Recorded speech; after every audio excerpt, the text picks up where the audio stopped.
Hello friends, नमस्कार। मैं हूं नीरज राय और स्वागत है आपका फार्मा हर्ट्स में। दोस्तों, आज के वीडियो में हम बात करने वाले हैं फार्मास्यूटिकल ज्यूरिस्प्रूडेंस के इंपॉर्टेंट क्वेश्चंस के बारे में। दोस्तों, ये इंपॉर्टेंट क्वेश्चंस हर बार के लिए हैं। हर बार अक्सर यही सारे क्वेश्चंस आते हैं एग्जाम्स में।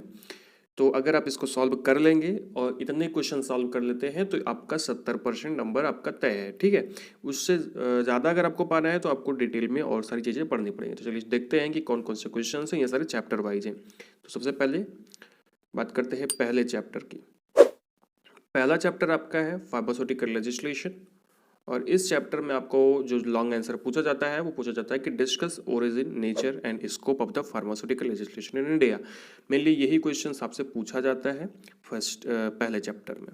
बात करें दूसरे चैप्टर की, तो दूसरा चैप्टर है फार्मास्यूटिकल एथिक्स। इसमें से दो क्वेश्चन ज़्यादातर पूछे जाते हैं। एक है right a short note on the signification of the pharmaceutical ethics, बहुत कम पूछा जाता है। और दूसरा जो क्वेश्चन है कि फार्मासिस्ट का आइडियल कंडक्ट या आइडियल उनकी ड्यूटीज़ जो होती हैं वो क्या होनी चाहिए, उनके एथिक्स क्या होने चाहिए उनके प्रोफेशन के प्रति, ये पूछा जाता है। या इसी टाइप का दूसरा क्वेश्चन पूछा जाता है जिसमें फार्मासिस्ट का कंडक्ट पूछा जाता है उनके जॉब के रिलेशन में या मेडिकल प्रोफेशन के रिलेशन में। ठीक है, तो ये सारे क्वेश्चन यहाँ पे पूछे जाते हैं। बात करें अगले चैप्टर की, तो तीसरा चैप्टर आपका है फार्मेसी एक्ट 1948। तो फार्मेसी एक्ट 1948 से क्वेश्चन जो आता है वो है right a short note on the constitution and working of the state pharmacy council. Directly पूछ सकता है उत्तर प्रदेश फार्मेसी काउंसिल। अगर आप यूपी से हो या किसी और स्टेट से हो तो आपके स्टेट का नाम देकर पूछ सकता है। तो सेम क्वेश्चन होता है। तो ये भी क्वेश्चन पूछा जाता है अक्सर। इस चैप्टर से पीसीआई का भी क्वेश्चन आता है, constitution of and working of the PCI, मतलब फार्मेसी काउंसिल ऑफ इंडिया। लेकिन ज़्यादातर क्वेश्चन जो पूछे गए हैं वो स्टेट फार्मेसी काउंसिल के बारे में ही पूछे गए हैं। तो इस वजह से हमने इसका इंपॉर्टेंट समझा। नेक्स्ट इससे क्वेश्चन पूछता है कि describe the procedure for registration of a pharmacist in your state. ठीक है, ये क्वेश्चंस भी आते हैं और इसी चैप्टर से क्वेश्चन पूछ लिया जाता है कि रजिस्ट्रेशन ऑफ द फार्मासिस्ट कैसे होता है, फार्मासिस्ट का रजिस्ट्रेशन। तो नेक्स्ट चैप्टर आपका आता है drug and cosmetic act 1940 and rules 1945। देखो दोस्तों, ये वाला जो चैप्टर है मैं यही कहूँगा कि 30 से 40 नंबर का क्वेश्चन, अगर आप यूपी से पेपर दे रहे हो तो 30 से 40 नंबर का क्वेश्चन सेम चैप्टर से आता है, इसी चैप्टर से आता है, क्योंकि ये बहुत बड़ा सा चैप्टर है। पूरी की पूरी फार्मास्यूटिकल ज्यूरिस्प्रूडेंस में सबसे बड़ी भागीदारी रखता है और सबसे ज़्यादा क्वेश्चन इससे पूछे जाते हैं।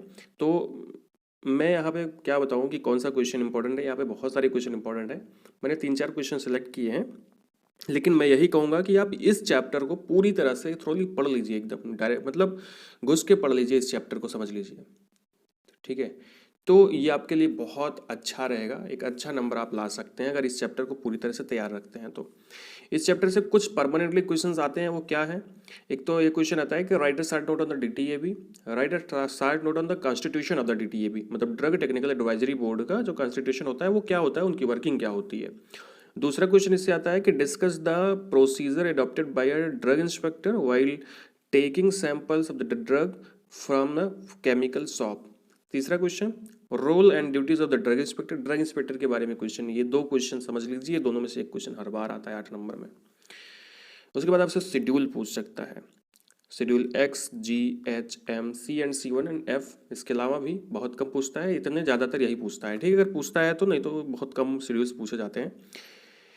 इतना तो क्वेश्चन है, लेकिन इसके अलावा भी बहुत सारे क्वेश्चंस हैं इस चैप्टर में जो कि इम्पॉर्टेंट हैं, जो आपको पढ़ने चाहिए। ठीक है, उसको आप पढ़िएगा ज़रूर, पूरा का पूरा चैप्टर। बाकी ऐसे बहुत सारी चीज़ें हैं। अभी मैं यहाँ पे एक चीज़ और बता दूँ कि जितने भी चैप्टर्स हैं उसमें से एक चीज़ आप लोग तैयार करना, अभी बहुत टाइम है। हर चैप्टर से जो ऑफेंसेस एंड पेनल्टीज़ हैं उसकी एक नोट्स बना लेना अलग से और उसको तैयार कर लेना। 16 नंबर का क्वेश्चन आता है ऑफेंसेस एंड पेनल्टीज़। उसके अलावा भी क्वेश्चन आ सकता है डायरेक्टली क्वेश्चन में कि उसकी ऑफेंसेस एंड पेनल्टीज़ क्या होती हैं। तो उसकी अलग से नोट्स बना के बढ़िया से पढ़ लीजिएगा।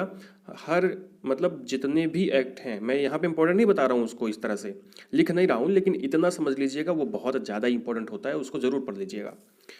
नेक्स्ट आगे बढ़ते हैं अगले क्वेश्चन, अगले चैप्टर के ऊपर। तो अगला चैप्टर आपका है drug and magic remedies act 1954। यहाँ पे जो क्वेश्चन पूछा जाता है वो है what are the magic remedies and right about the objectionable advertisement under the act 1954। ठीक है, ये क्वेश्चन यहाँ से पूछा जाता है। इसमें मैजिक रेमेडीज़ के बारे में क्या होती है और उसके प्रोविजंस के बारे में। नेक्स्ट चैप्टर है NDPS act, narcotic drug and psychotropic substance act 1985। यहाँ से जो क्वेश्चन पूछा जाता है वो है discuss the provisions relating to cultivation of opium poppy and production of opium and poppy straw. ये क्वेश्चन 3-4 सालों में एक बार आया हुआ है और आता भी है कभी कभी, इसको पढ़ लीजिएगा। उसके बाद देखिए यहाँ पे मैंने लिख दिया है कि ऑफेंसेज एंड पेनल्टीज़ जो है narcotic drug and psychotropic substance act की बहुत ज़्यादा इंपॉर्टेंट है। अगर आप 2021 के लिए एग्ज़ाम के लिए पेपर ये हमारा इंपॉर्टेंट क्वेश्चन देख रहे हो तो आप बिल्कुल टिक कर लीजिए कि ये क्वेश्चन आएगा ही आएगा कि discuss the offences and penalties of NDPS act. ठीक है, इसको ज़रूर पढ़ के जाइएगा। नेक्स्ट आगे बढ़ते हैं।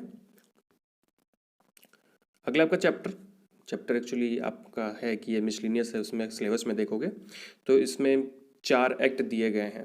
एक तो drug price control, poison act and medical termination of the pregnancy and medical and toilet preparation act. ये 4 एक्ट इसमें हैं। तो इसमें से मैंने ऐसे क्वेश्चंस बना दिए हैं कि क्वेश्चन, ठीक है, जो इम्पोर्टेंट लगते हैं।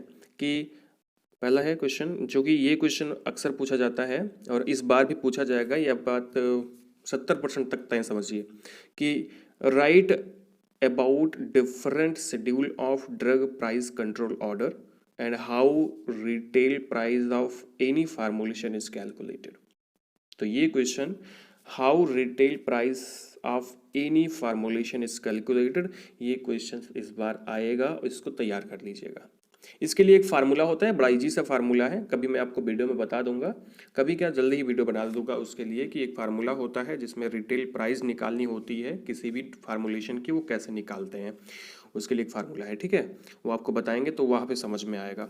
तो नेक्स्ट आगे बढ़ते हैं। अगला जो क्वेश्चन है वो पॉइजन एक्ट। तो भैया पॉइजन एक्ट 30 मिनट का टॉपिक है, आधे घंटे का टॉपिक है। अगर आप खुद पढ़ते हो तो पूरा का पूरा टॉपिक, पूरा का पूरा चैप्टर पॉइजन एक्ट पढ़ लीजिएगा। 8 नंबर का क्वेश्चन हर बार पूछता है, इस बार भी पूछेगा, हर बार पूछेगा, तो उसको ज़रूर से ज़रूर तैयार कर लीजिएगा। तो उसकी ऑफेंसेस पेनाल्टी, उसके प्रोविजंस हमने वीडियो बनाए हुए हैं, उसका वीडियो जाके देख लीजिएगा, उतना ही पर्याप्त है आपके लिए। उतना आप पढ़ लोगे तो आपको बढ़िया नंबर 7-8 नंबर मिल जाएगा। ठीक है, तो यही क्वेश्चन है कि write a note about the main provisions of poison act 1990। Next question आता है discuss the condition under which pregnancy can be terminated, write about the experience और training required by RMP for the purpose. ऐसे में questions ये बहुत कम पूछे जाते हैं। इस सभी चैप्टर्स की ऑफेंसेस पेनाल्टी ज़्यादा पूछी जाती हैं, तो उसको तो पढ़ लीजिएगा इस चैप्टर में। ये था मेडिकल टर्मिनेशन ऑफ प्रेगनेंसी। ठीक है, इसका जो मतलब लास्ट में ऑफेंसेस पेनाल्टीज है उसको जरूर पढ़िएगा, क्योंकि ये क्वेश्चन आएगा ऑफेंसेस पेनाल्टीज में, बाकी आए ना आए लेकिन ऑफेंसेस पेनाल्टी जरूर आएगी इसकी। ठीक है, इसको पढ़ लीजिएगा। नेक्स्ट इसी मिसलिनियस वाले में जो रह गया है वो है medical termination of medical and toilet preparation. उससे आपका क्वेश्चन पूछता है discuss about the licensing provision for medicinal and toilet preparation along with their fees, bonded and non bonded दोनों के लिए। तो ये भी क्वेश्चन थोड़ा बहुत इंपॉर्टेंट है, उतना बहुत ज़्यादा इंपॉर्टेंट नहीं है, थोड़ा बहुत इंपॉर्टेंट है, पढ़ लीजिएगा, थोड़ा बहुत काम आएगा और कोई बहुत ज़्यादा ज़रूरी नहीं है। लेकिन क्योंकि इस चैप्टर से कुछ तो बताना था, तो इस चैप्टर से भी आप ऑफेंसेस पेनाल्टी ज़रूर पढ़िएगा, क्योंकि वो बहुत ज़्यादा इंपॉर्टेंट है। मैंने आपको बार बार कह रहा हूँ, तो याद रखना कि बार बार अपने फालतू नहीं बोल रहा हूँ, बहुत ज़रूरी है इसलिए बोल रहा हूँ। नेक्स्ट कुछ देख लेते हैं। डिफिनेशंस आपसे पूछी जाती है इस फार्मास्यूटिकल ज्यूरिस्प्रूडेंस के पेपर में। और अब आपको यहाँ पे थोड़ा सा ख्याल रखना होगा कि जब भी हम डेफिनेशन लिख रहे हैं किसी भी एक्ट के प्रति, मतलब उसके बेस पर, तो उस एक्ट के बेस पर ही हमें लिखना है। तो बिल्कुल जो आपकी किताब में लिखा है आपको वही लिखना है, नहीं तो आपका क्वेश्चन गलत हो जाएगा, आंसर गलत हो जाएगा। ठीक है, जैसे देखिएगा इसमें क्वेश्चन आता है कि define following terms under relevant acts. तो जैसे आपसे पूछा गया कि कॉस्मेटिक क्या है, अब आपको ड्रग एंड कॉस्मेटिक एक्ट के थ्रू जो कॉस्मेटिक दिया गया उसको लिखना है, और ड्रग एंड मैजिक रेमेडीज़ के अंतर्गत जो कॉस्मेटिक की डेफिनेशन दी गई वो अलग है, उसको लिखना है। इसी तरह से टॉयलेट प्रिपरेशन जो डेफिनेशन है, ड्रग की डेफिनेशन बहुत ध्यान देनी है। ड्रग की definition drug and magic remedies में अलग है, and drug and cosmetic act उसमें दूसरी है, तो आपको दोनों अलग अलग लिखना पड़ेगा। तो ये बात याद रखिएगा कि जो जिस एक्ट में जिस तरह से ड्रग की डिफिनेशन दी गई है या चीज़ों की डिफिनेशन दी गई है उसी तरह से लिखना है, उसमें बिल्कुल फेरबदल नहीं करना है। ठीक है, अपना मतलब दिमाग उसमें नहीं लगाना है, केवल आपको वही लिखना है। नेक्स्ट स्पूरियस ड्रग पूछा जाता है, एडल्ट्रेटेड ड्रग पूछा जाता है, नार्कोटिक ड्रग पूछा जाता है, साइकोट्रोपिक सब्सटेंस पूछा जाता है, आरएमपी की डिफिनेशन पूछी जाती है, मैजिक रेमेडीज की डिफिनेशन पूछी जाती है। ये ज़्यादातर पूछे जाने वाले डिफिनेशंस हैं जो मैंने आपको बता दी हैं। ठीक है, बाकी इसके अलावा भी कुछ पूछे जाते हैं तो थोड़ा बहुत तो आपको भी पढ़ना पड़ेगा ना। ऐसे पूरा पेपर तो भैया हम बना नहीं रहे हैं, तो हमें बिल्कुल नहीं पता है, और अगर मैं ढेर सारा बताऊंगा तो बोलोगे कि पूरी किताब पढ़ा दिया बता दिया। ठीक है, तो इसलिए कुछ चीज़ें आपको खुद पढ़नी पड़ेंगी, और जितना मैंने बताया उतना पढ़ लीजिए, आपका लगभग 70% नंबर आसानी से आ जाएगा। तो फ्रेंड्स, ये था आज का वीडियो। अगर अच्छा लगा हो तो हमारे चैनल को सब्सक्राइब कर दीजिएगा, वीडियो को लाइक कर दीजिएगा और शेयर कर दीजिएगा अपने फ्रेंड्स के साथ। हमें इंस्टाग्राम पे फॉलो कर लीजिएगा। Thank you.